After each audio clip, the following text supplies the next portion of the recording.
నమస్తే మీ అందరికీ. టెట్ రాస్తున్నటువంటి అభ్యర్థులందరూ గమనించాల్సినటువంటి అవసరము ఏంటంటే, మీకు తెలుసు ఇప్పటి వరకు మీకు కొన్ని క్లాసులను చెప్పడం జరిగినది. కెమిస్ట్రీ కంటెంట్ విషయం లోపల టోటల్గా సైన్స్కి 24 మార్కులు ఉంటే, బయో సైన్స్కు 12 మార్కులు, ఫిజికల్ సైన్స్కు 12 మార్కులు, అందులో ఫిజిక్స్కు 6, కెమిస్ట్రీకి 6.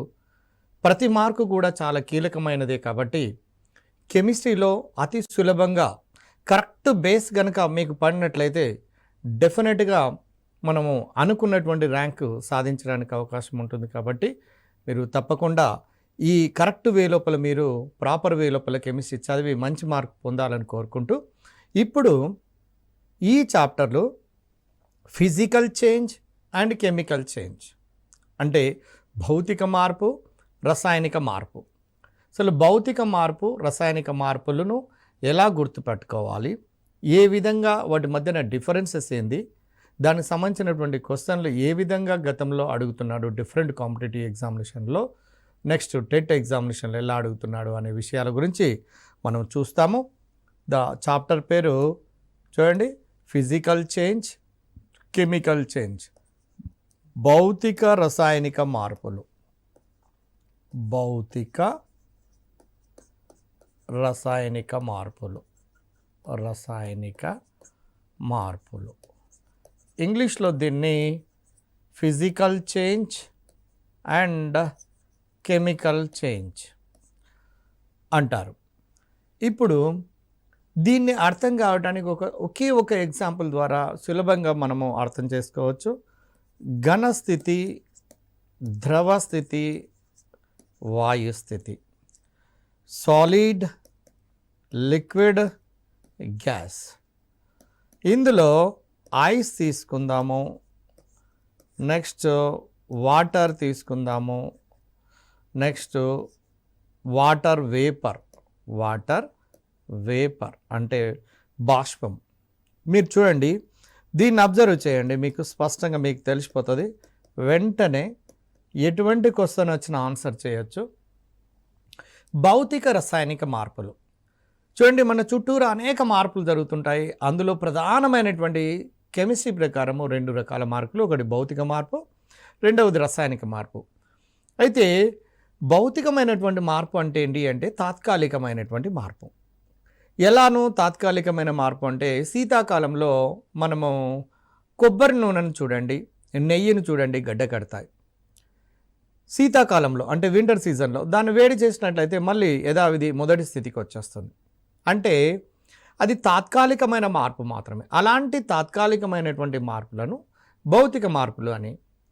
కొన్ని మార్పులు మాత్రం శాశ్వతంగా వస్తాయి. ఒకసారి చేంజ్ అయిందంటే బ్యాక్ రావటం అనేది జరగదు. అంచేత అటువంటి మార్పులను రసాయనిక మార్పులు అంటుంటాం. అటువంటి మార్పులను రసాయనిక మార్పులు అంటారు. అయితే ఇప్పుడు దీన్ని ఎగ్జాంపుల్ చూసుకొని మీరు ఎంతమంది గుర్తుపడతారో మీరు ప్రశ్నించుకోండి. ఘన, ద్రవ, వాయు. Ice, water, water vapour. Ice యొక్క ఫార్ములా H2 అనే, వాటర్ యొక్క ఫార్ములా H2 అనే, వాటర్ వేపర్ నీటి ఆవిరి యొక్క ఫార్ములా H2 అనే. ఫార్ములాలో మార్పు రాలేదు. పాయింట్ గమనించండి, ఫార్ములాలో మార్పు రాలేదు, అణు సంఘటనలో మార్పు రాలేదు. No change in formula. ఫార్ములాలో మార్పు రాకపోతే దానిని ఏ మార్పు అంటారంటే భౌతిక మార్పు అంటారు.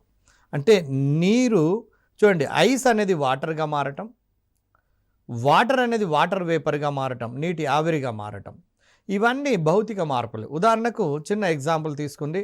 ఐస్ను ఫ్రిడ్జ్ లోపల ఉండబడినటువంటి ఐస్ని తీసి బయట వేడి చేయండి, వాటర్ అవుతుంది.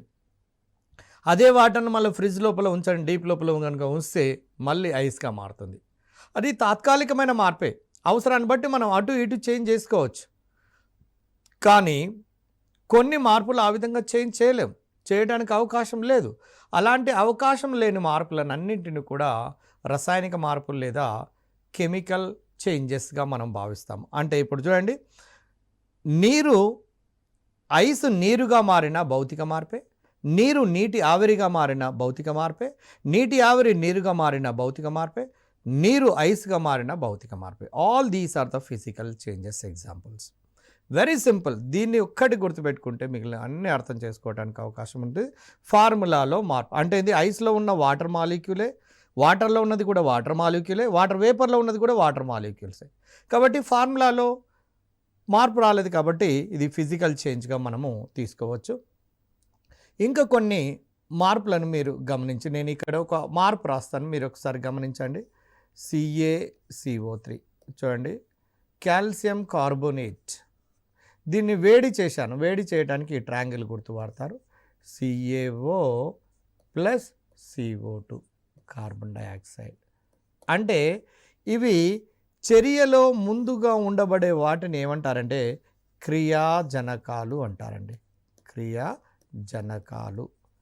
చర్య జరిగిన తర్వాత ఏర్పడే వాటిని ఏమంటారంటే క్రియాజన్యాలు అంటారు. క్రియాజన్యాలు, రియాక్టెంట్స్ అండ్ ప్రోడక్ట్స్.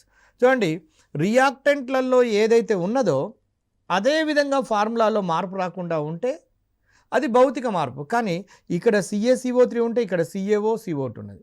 అంటే ఇది ఫార్ములాలో మార్పు వచ్చింది, కెమికల్ కాంపోజిషన్లో చేంజ్ వచ్చింది, రసాయనిక సంఘటనలో మార్పు వచ్చింది. కాబట్టి ఇది రసాయనిక మార్పు అవుతుంది, కెమికల్ చేంజ్ అవుతున్నది. సో దీన్ని బట్టి మనకు ఒక అవగాహనకు రావచ్చు.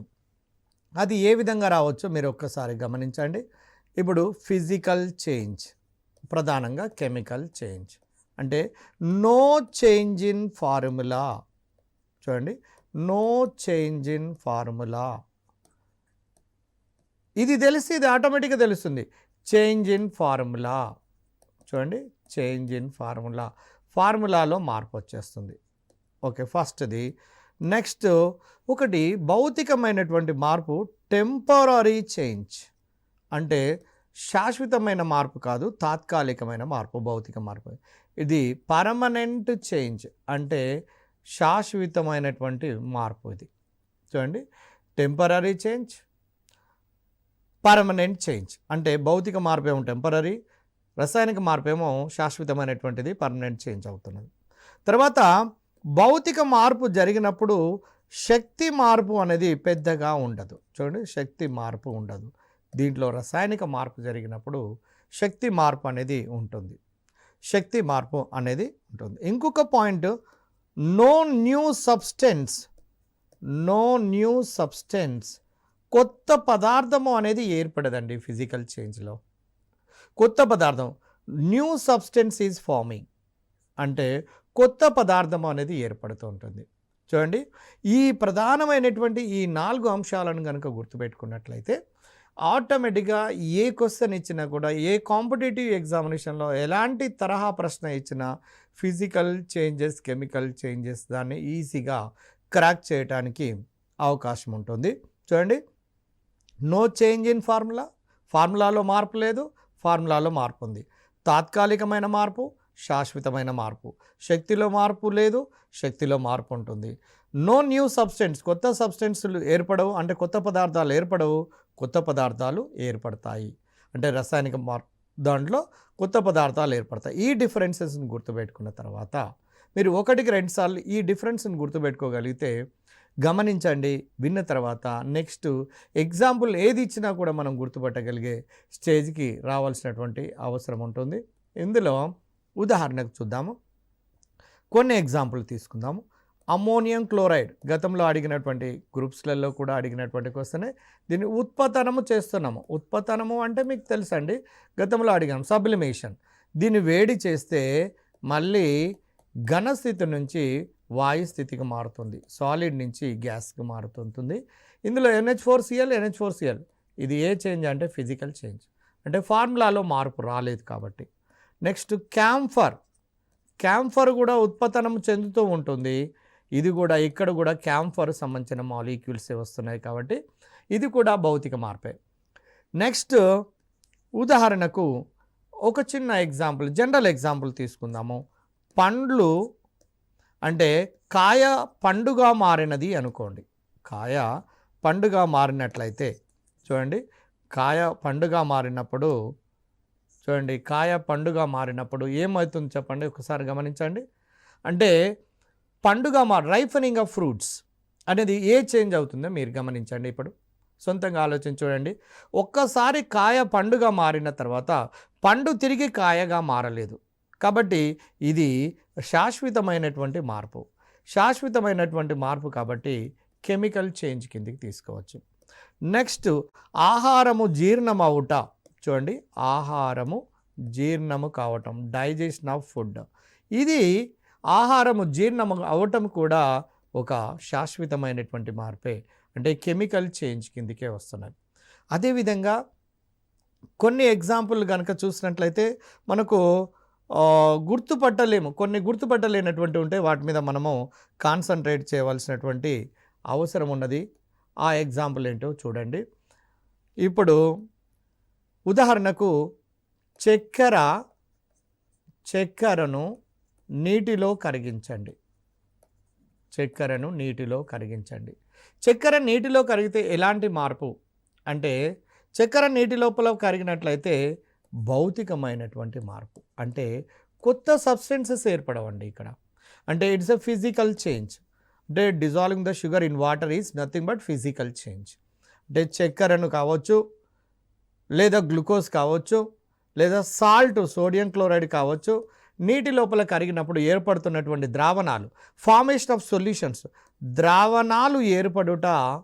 చూడండి, ద్రావణాలు అంటే సొల్యూషన్స్ ఏర్పడడం అన్నీ కూడా ఒక ఫిజికల్ చేంజ్కు ఎగ్జాంపుల్గా తీసుకోవచ్చును. Ringing of electrical bell. చూడండి, విద్యుత్ గంట కూడా మోగినప్పుడు గ్లోయింగ్ ఆఫ్ బల్బులు వెలుగుట అనేది, గ్లోయింగ్ ఆఫ్ ట్యూబ్ లైట్, ఇవన్నీ కూడా భౌతికమైనటువంటి మార్పుల కిందికే వస్తున్నవి. అంటే గ్లోయింగ్ ఆఫ్ బల్బ్ కావచ్చు, లేదా గ్లోయింగ్ ఆఫ్ ట్యూబ్ లైట్ కావచ్చు, లేదా రింగింగ్ ఆఫ్ ఎలక్ట్రికల్ బెల్ అంటే విద్యుత్ గంట మోగటం, ఇవన్నీ కూడా భౌతికమైనటువంటి మార్పులు. ఎందుకంటే దీనిలో రసాయనిక మార్పు అనేది, అంటే ఫార్ములాలో చేంజ్ అనేది కనపడటం లేదు కాబట్టి. తర్వాత మీరు ఇంకొక విషయాన్ని గమనించండి. ఇంకో కొన్ని ఎగ్జాంపుల్ను మనం తీసుకొని చూద్దాము. ముఖ్యంగా అడుగుతున్నటువంటి ఏంటంటే, గ్రూప్స్ ఎగ్జామినేషనే కాదు, అన్ని రకాల ఎంట్రన్స్లలో అడుగుతున్నటువంటిది ఏంటంటే, ఐరన్ కనుక గాలి లోపల ఉంచితే అది రస్ట్గా మారుతుంది. ఎందుకంటే ఆక్సిజన్తో రియాక్ట్ అయ్యి ఫెరిక్ ఆక్సైడ్గా మారుతుంది.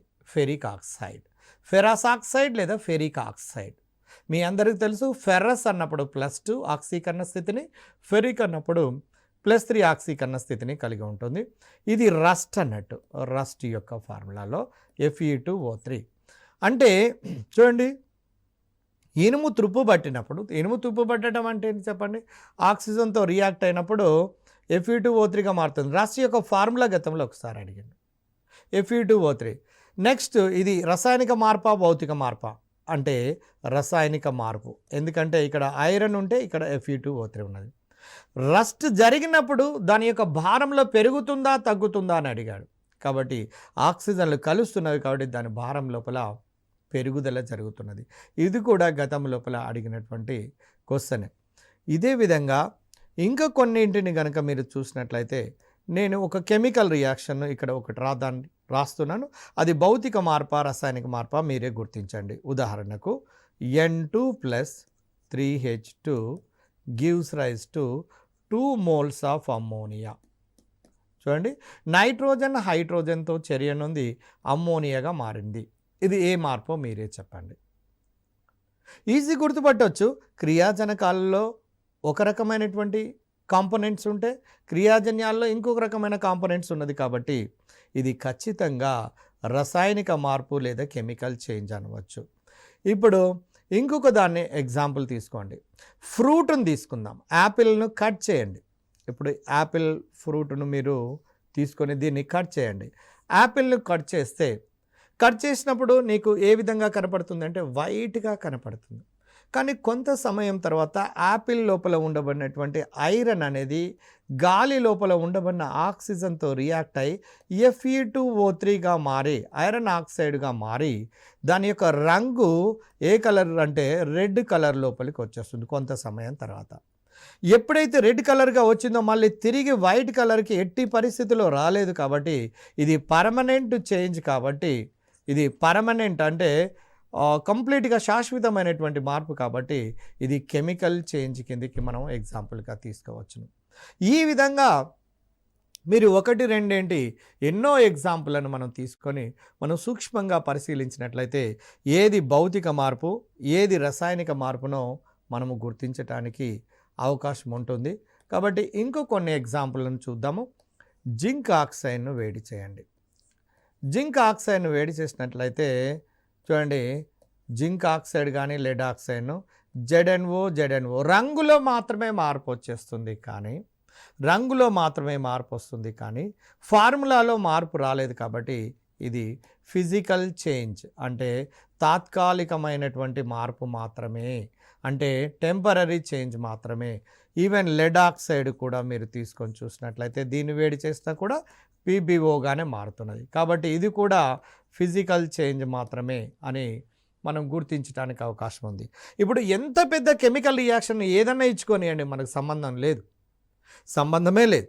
సింపుల్గా ఎడమ వైపున అంటే క్రియాజనకాలలో చర్య జరగక మునుపు ఏవైతే ఫార్ములాలు ఏ విధంగానైతే ఉన్నాయో, చర్య జరిగిన తర్వాత అదే విధంగా ఉంటే భౌతిక మార్పు, ఆ విధంగా లేవు అంటే ఎంత పెద్ద రియాక్షన్ ఇచ్చినప్పటికీ మనకు సంబంధం లేదు.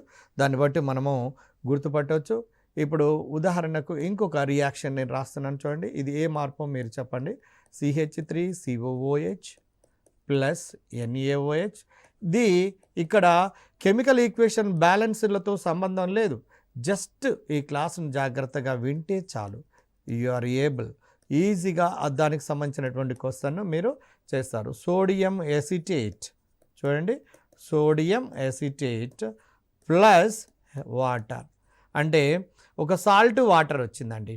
గతంలో టెట్లో కూడా అడిగిండు చూడండి, ఆమ్లము క్షారముతో చర్య నొందినప్పుడు ఏర్పడు పదార్థాలు అని అడిగాడు. లవణము, నీరు. ఇది టెట్ ఎగ్జామినేషన్లో ప్రీవియస్ క్వశ్చన్గా రీసెంట్లీ అడగబడినటువంటి క్వశ్చన్ అండి. దాన్ని ఇక్కడ భౌతిక రసాయనిక మార్పుల కింద నేను ఒక ఎగ్జాంపుల్ తీసుకున్నాను. ఎసిటిక్ ఆమ్లమును సోడియం హైడ్రాక్సైడ్తోని రియాక్ట్ చేసినట్లయితే ఆమ్లము క్షారంతో చేరినప్పుడు లవణము, నీరు వస్తుంది. కాబట్టి సోడియం ఎసిటేట్ ప్లస్ వాటర్ వస్తున్నది. అయితే ఇది భౌతిక మార్పా రసాయనిక మార్పా మీరే గుర్తించండి. చూడండి, ఇక్కడ ఉన్న ఫార్ములా ఇక్కడ ఉందా అంటే లేదు, ఇక్కడ ఉన్నది ఇక్కడ ఉందా అంటే లేదు. కాబట్టి ఇది రసాయనిక మార్పు అని తేలికగా మనం గుర్తుపెట్టవచ్చు. కెమికల్ చేంజ్గా మనము గుర్తించడానికి అవకాశం ఉంటుంది. ఈ విధంగా ఇప్పుడు ఉదాహరణకు సిగరెట్ను కొన్ని పుస్తకాలలో మరికొన్ని ఎగ్జాంపుల్ కూడా ఇవ్వటం జరిగినది. సిగరెట్ను కాల్చుట ఏ భౌతిక మార్పు, బి రసాయనిక మార్పు, సి భౌతికంతో కూడిన రసాయనిక మార్పు, డి చెప్పలేము. సిగరెట్ తాగేవాడు లేదా సిగరెట్ తాగుతున్నటువంటి వాళ్ళు తాగిన తర్వాత పూర్తిగా అది కాలిపోతుంది. కాలిపోయిన తర్వాత తిరిగి మళ్ళీ ఆ సిగరెట్ను అనేది మనం తయారు చేయలేము, బ్యాక్ రాలేము. కాబట్టి రివర్సబుల్ జరగదు. కాబట్టి అంటే ఇక్కడ ఒక పాయింట్ గమనించాల్సినటువంటి అంశం ఏంటంటే భౌతిక మార్పులలో చూడండి, భౌతిక మార్పులలో ఇప్పుడు మంచు నీరుగా మారింది, నీరు మంచుగా మారుతుంది. అంటే పురోగామి చర్య, తిరోగామి చర్య అంటే ద్విగత చర్యగా ఉంటున్నది. అంటే దీన్ని బట్టి నీకేమర్థమవుతున్నది అంటే ఇది ద్విగతంగా ఉంటే అది మాత్రం అద్విగతంగా ఉంటున్నది. అది అద్విగతంగా అంటే ఉదాహరణకు నీటిని మీరు విద్యుత్ విశ్లేషణ చేయండి. నీటిని గనుక విద్యుత్ గుండా ప్రసారం చేసినట్లయితే ఇది డికంపోజ్ అయి 2 moles ఆఫ్ హైడ్రోజన్ మరియు ఆక్సిజన్ వస్తున్నది. అంటే చూడండి, దీన్ని బట్టి ఇది భౌతికమైన మార్పా రసాయనికమైన మార్పా అంటే మంచు అనేదేమో H2O, నీరు అనేది కూడా H2O. ఎటు నుంచి ఎటువైపు అయినా పురోగామి తిరోగామి చర్యలు రెండు వైపులా జరుగుతున్నట్లయితే అది తాత్కాలికమైనటువంటి మార్పు, ఇది ఫిజికల్ చేంజ్ అవుతున్నది. కానీ నీటిని విద్యుత్ విశ్లేషణ చేయడం అనేది గతంలో కొన్ని ఎంట్రన్స్లలో అడిగినటువంటి ప్రశ్న అండి. ఇది కూడా మీరు ఈజీగా గుర్తుపట్టవచ్చు. అంటే ఇక్కడ ఉన్నదేమో వాటర్, ఇక్కడ హైడ్రోజన్, ఆక్సిజన్ రెండు వేరుగా ఉన్నది. కాబట్టి ఇది ఒక శాశ్వతమైనటువంటి మార్పే. అంటే ఒక్కసారి నీరు విఘటనం చెంది హైడ్రోజన్ ఆక్సిజన్గా మారిన తర్వాత వెనుకకు రావటం లేదు. కాబట్టి తిరోగామ అంటే ఇది పురోగామి చర్య మాత్రమే ఉన్నది. ఇది అద్విగత చర్యలు చూడండి, అద్విగత చర్యలు, irreversible reactions. All permanent changes are irreversible reactions. అంటే అన్ని శాశ్వతమైనటువంటి చర్యలు ఎడమ నుండి కుడికి మాత్రమే పోతావి, కానీ కుడి నుండి ఎడమకు జరగవు. కానీ భౌతిక మార్పులలో కనుక చూసినట్లయితే ఎడమ నుండి కుడికి పోవచ్చు, కుడి నుండి ఎడమకు పోవచ్చు. కాబట్టి ఇవి రివర్సబుల్ రియాక్షన్స్ అవుతాయి. వ్యత్యాసాలలో ఈ పాయింట్ను కూడా మనము ఇంకొక పాయింట్గా తీసుకొని ఆ డిఫరెన్సెస్ని కనుక ఆ 5ంటిని కనుక గుర్తుపెట్టుకున్నట్లయితే అక్కడ అడగబడుతున్నటువంటి ఏ క్వశ్చన్కైనా సరే మనము ఆన్సరు చేయటానికి అవకాశం ఉన్నది. తర్వాత ఇంకా మరికొన్ని ఎగ్జాంపుల్ని కనుక మనం చూసినట్లయితే చూడండి, ఇప్పుడు N2 + O2 nitric oxide 2 moles of NO minus energy. అంటే మైనస్ ఎనర్జీ అంటే ఈ చర్యలో శక్తి గ్రహించబడింది అన్నట్టు. నైట్రోజన్ ఆక్సిజన్తో చర్యనుంది, నైట్రిక్ ఆక్సైడ్గా మారినప్పుడు శక్తి గ్రహించబడింది. కాబట్టి ఇది ఉష్ణ గ్రహక చర్యలు అంటారు. గమనించండి, చర్యలు 2 రకాలు, ఉష్ణమోచక చర్య, ఉష్ణగ్రాహక చర్య. చర్యలో ఉష్ణము గనుక గ్రహించబడితే దాన్ని ఉష్ణగ్రాహక చర్య అంటారు.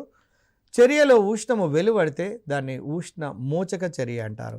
ఉదాహరణకు హైడ్రోజన్ ప్లస్ హైడ్రోజన్ H2గా మారినప్పుడు కొంత శక్తి విడుదలవుతుంది, కాబట్టి ఇది ఉష్ణ మోచక చర్య అవుతుంది. ఉష్ణ మోచక చర్య లేదా దీన్ని exothermic reactions. Types of reactions కూడా మనకు టెట్ లోపల ఉన్నవి, అది ఇంకొక క్లాస్లో మనం చూస్తాము. టైప్స్ ఆఫ్ రియాక్షన్స్లో ఉష్ణమోచక చర్య, ఉష్ణగ్రాహక చర్య, ఈ రెండింటిని కూడా గమనించండి. ఈ 2 చర్యలను కూడా చూసినట్లయితే ఈ 2 చర్యలలో కూడా మీకు ఏమర్థమవుతున్నది అంటే H2 + O2 gives rise to 2NO. అంటే మైనస్ ఎనర్జీ అంటే ఎనర్జీ గ్రహించబడుతుంది, ఇక్కడ ప్లస్ ఎనర్జీ అంటే ఎనర్జీ బయటికి వెలువడుతుంది కాబట్టి ఉష్ణమోచకము లేదా ఎగ్జోథర్మిక్ రియాక్షన్ అంటారు. గ్రహించబడుతుంది కాబట్టి ఇది ఉష్ణ గ్రాహకము లేదా ఎండోథర్మిక్ రియాక్షన్స్ అంటారు. ఎండోథర్మిక్ రియాక్షన్స్ అంటారు.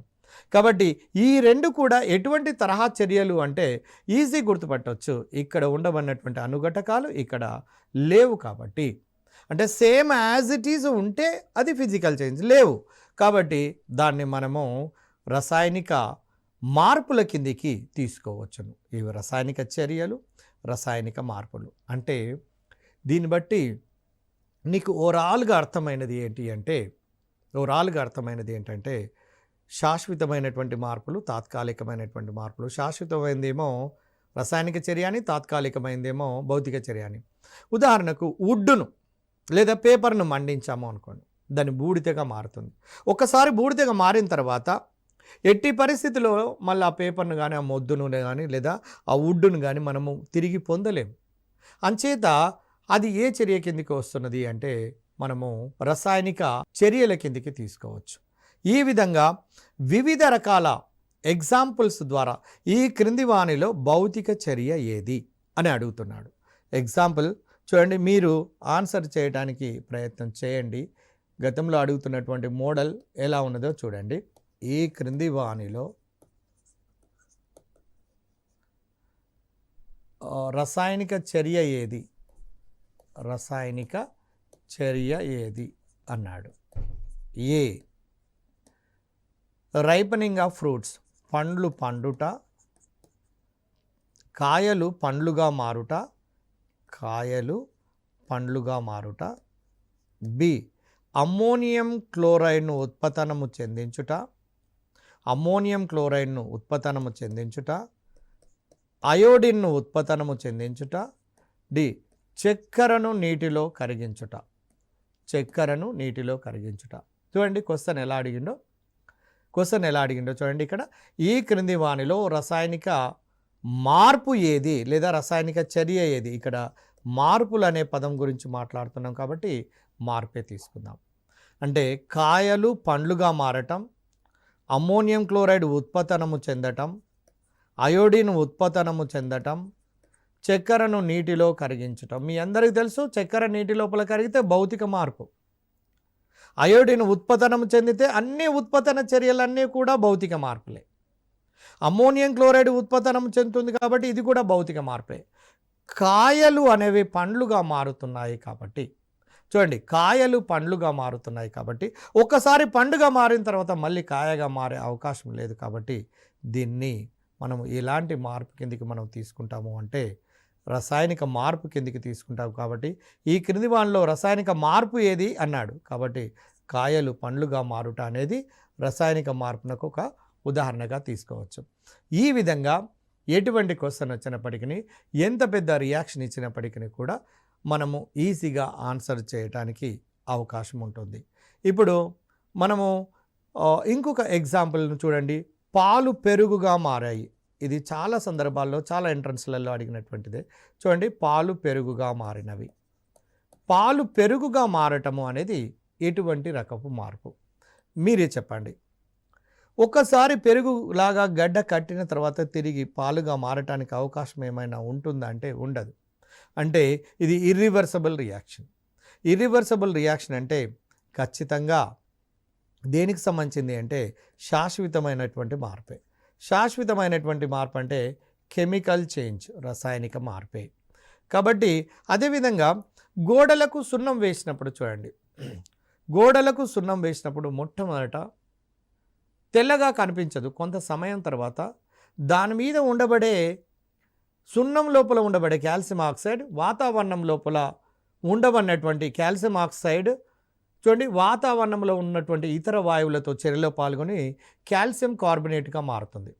కాల్షియం కార్బోనేట్గా మారుతుంది కాబట్టి చూడండి, కాల్షియం కార్బోనేట్గా మారుతుంది కాబట్టి గోడలకు సున్నం వేయుట అన్నది కూడా, గోడలకు సున్నం వేయుట అన్నది కూడా ఎటువంటి మార్పు అంటే ఇది రసాయన మార్పునకే ఒక బెస్ట్ ఎగ్జాంపుల్గా మనం తీసుకోవచ్చు. ఎందుకంటే ఇందులోపల కొత్త కాంపౌండ్ అనేది ఏర్పడుతున్నది. కాబట్టి ఏ రసాయనిక చర్యలోనైతే, ఏ చర్యలోనైతే కొత్త పదార్థం ఏర్పడుతుందో, కొత్త అనుఘటకాలు, కొత్త కెమికల్ కాంపౌండ్స్ ఏర్పడతాయో, కొత్త సబ్స్టెన్స్ ఏర్పడుతుందో అది రసాయనిక మార్పునకు ఉదాహరణగా తీసుకోవచ్చు.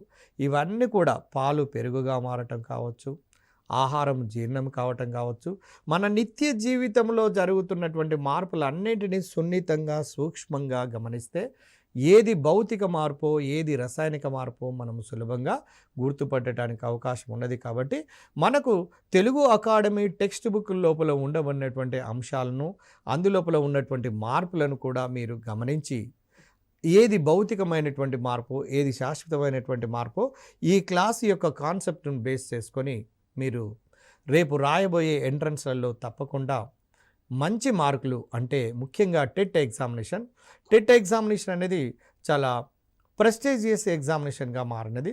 ఒకప్పుడు టెట్ అనే ఎగ్జామినేషన్ లేకుండేది, కానీ ఇప్పుడు ఎందుకు పెడుతున్నారంటే కాంపిటీషన్ దృష్ట్యా పిల్లల యొక్క స్టాండర్డ్ను పెంచడం కోసము, టీచర్ యొక్క క్వాలిటీని పెంచడం కోసము ఈ టెట్ అనే ఎగ్జామినేషన్ పెడుతున్నారు. కాబట్టి ప్రతి 7.5 మార్కులకు 1 మార్కు కలుస్తున్నది. కాబట్టి సాధ్యమైనంత వరకు మనం టెట్ యొక్క పర్సంటేజ్లో, అంటే టెట్ లోపల మార్కులను కనుక ఎక్కువగా పెంచుకుంటూ పోగలిగినట్లయితే తప్పకుండా మనము ఆ వెయిటేజీ రేపు రాయబోయే డిఎస్సి ఎగ్జామినేషన్లో టీచర్ సెలక్షన్లో వస్తున్నటువంటి నమ్మకం మనందరికీ తెలిసినటువంటిదే. కాబట్టి దాన్ని బేస్ చేసుకొని టైంను డివైడ్ చేసుకొని ఫిజిక్సే కదా తక్కువ మార్కులు ఉన్నది, కెమిస్ట్రీ కదా తక్కువ మార్కులు ఉన్నది పక్కకు పెట్టుకుంటూ పోయినట్లయితే మనం నష్టపోయే ప్రమాదం ఉన్నది. కాబట్టి మీరు ఈ టెట్ ఎగ్జామినేషన్ రాస్తున్నటువంటి అభ్యర్థులారా ఈ విషయాన్ని చాలా జాగ్రత్తగా మీరు గమనించండి.